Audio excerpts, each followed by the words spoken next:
Update muna nga tayo sa PBA at sa naging laban ng Barangay Ginebra kontra nga sa Eastern Long Lion. Ginawa na nga lahat ng Barangay Ginebra ang kanilang makakaya upang talunin sana ang Eastern Long Lion, kaya nga lang ay hindi talaga umubra ang Never Say Die.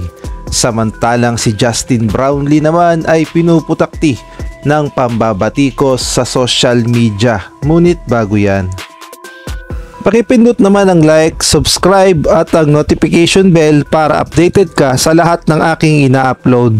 At kung gusto mong magpa-member sa aking channel ay pindutin mo lamang ang join at automatic ka na sa mga shoutout.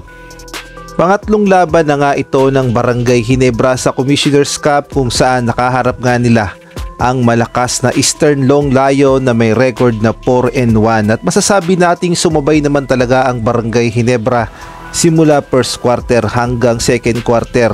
Doon nga lang sa third quarter at sa fourth quarter ay nag-struggle na ang Barangay Ginebra at lalo pang lumakas ang opensa at depensa at napakagandang game plan ng Eastern. At ito ngang si Japet Aguilar ay full effort pa talaga ang ginawa noong fourth quarter upang makuha sana ng Barangay Ginebra ang panalo. Kaya nga lang ay hindi talaga pinalad ang Gin Kings na masilat ang Eastern at natapos nga ang laban sa final score na 93-90.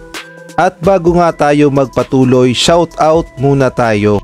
Isang malaking shout out nga kay Boy Pangas Vlog at gay na rin kay Arnold Ocampo.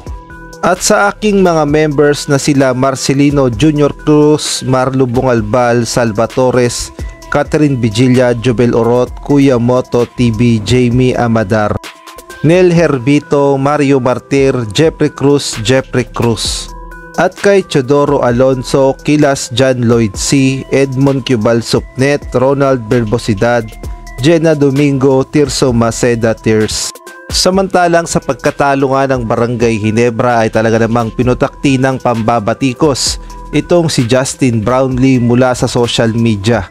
Alam naman nating lahat na medyo inalat talaga itong si Noypi noong third quarter hanggang fourth quarter dahil hindi na nga nagpapasok ang kanyang mga tira.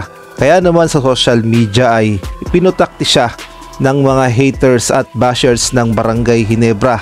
At ito nga ang kanilang mga pinagsasabi kay Justin Brownlee: kesyo laos na raw, matanda na, itigil na raw ni Coach Tim Cone itong si Justin Brownlee, palitan na, at kung ano-ano pang mga sinasabi na negatibong komento patungkol nga dito kay Justin Brownlee.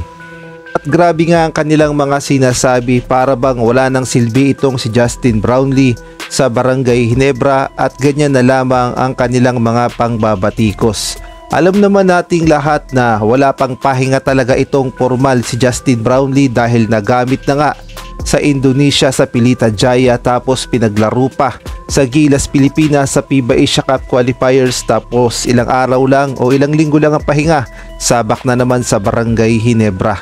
Ang problema kasi sa mga Pilipino, isang mali mo lang ay mali ka na lahat at kinalimutan na yung mga mabubuting bagay na ginawa mo. Lalong-lalo na itong si Justin Brownlee na nagsakripisyo ng kanyang oras para sa national team at gay na rin sa Barangay Ginebra. Pero for sure paniguradong babawi itong si Justin Brownlee sa susunod na laban ng Barangay Ginebra. Kaya naman abangan natin ang pagbabalik ni Noypi.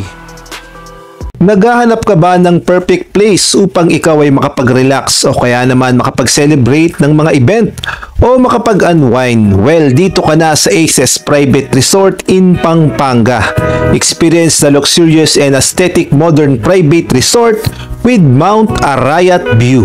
Located at Purok Tribical, Mabalacat City, Pampanga. For reservation, please call or message the Facebook page of Aces Private Resort with cellphone number 0976-000-1204. Book now to get a 30% discount, limited slot only.